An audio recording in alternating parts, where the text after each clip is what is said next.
Now here's Ted with VW's brand new sports coupe, the Corrado. Well, here it is, the best handling front-drive production car in the world.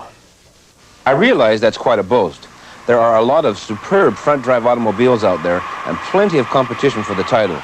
The Saab SPG, Ford Taurus SHO, Ford Probe, and Honda CRX all qualify, but the new Corrado beats them all hands down. I can't exaggerate the handling and braking qualities of the Corrado. During my time with this car, I had the opportunity to really get into some high-speed touring, and it performed brilliantly. Excellent high-speed stability, fantastic cornering powers. This is the ultimate tossable automobile. Part of the reason for this can be found in the Corrado's suspension, which is based on that of the Golf GTI, another first-class handling car. So fast as the Corrado through the turns, VW are calling it their first real sports car. For a company like Volkswagen, that's saying something. Another contributing factor to the Corrado's outstanding performance is the engine. Basically, this is the tried and true 1.8-liter four-cylinder unit found in the Golf, Jetta, and Fox, but with a major difference. It's supercharged, developing 158 horsepower at 5,600 RPM. In combination with the 5-speed manual transmission, this engine will send the Corrado from 0 to 100 kilometers an hour in about 7.5 seconds and gives it a top speed of at least 225 kilometers an hour. I know it'll do 225 because I've had it up to 210 and it still had some pedal left. In short, I'm impressed all to hell with the Corrado. Too bad the price is so high. It starts at $26,500, going up to $31,000 with all the goodies. Mind you, the list of standard equipment is pretty extensive. Air conditioning, heated outside mirrors, Recaro-type front bucket seats, a tilt steering wheel, and 15-inch alloy wheels with 50 series VR-rated Continentals all come with the base model. One excellent feature on the Corrado is the power windows, which can be used with the power off and can be operated from outside the vehicle by turning the door key past the lock position. Another good idea is this active rear spoiler, which automatically raises itself at 75 kilometers an hour and stays up until you drop back down to 18 clicks. VW claim this reduces the Corrado's rear-end lift by 64%. Any complaints I have with the Corrado are pretty minor.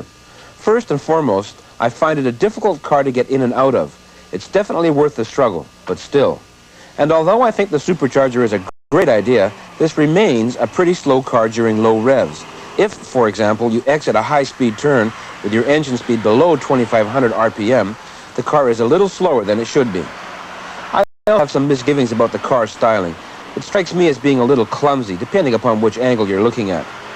As far as I'm concerned, the Corrado doesn't really have a serious rival, but you might want to check out Saab's 900 SPG, the Ford Probe V6, the Eagle Talon, or even the Golf GTI 16-valve to see if that extra $4 or $5 grand is worth it. As you can tell, I was quite taken with this car. Well, I'll tell you something, this is my kind of car. The styling is great. It's an original-looking car. It looks nothing like any of the swarms of Japanese coupes. The engine is a delight. The handling is just terrific, and it's no surprise to me as an old GTI owner that it handles even better than a GTI. I don't know about that spoiler. It's a little bit of a come-and-get-me-officer touch. I do, but the car is wonderful in just about every way. You know, the thing about it is that right off the bat that really I have to complain about is the price.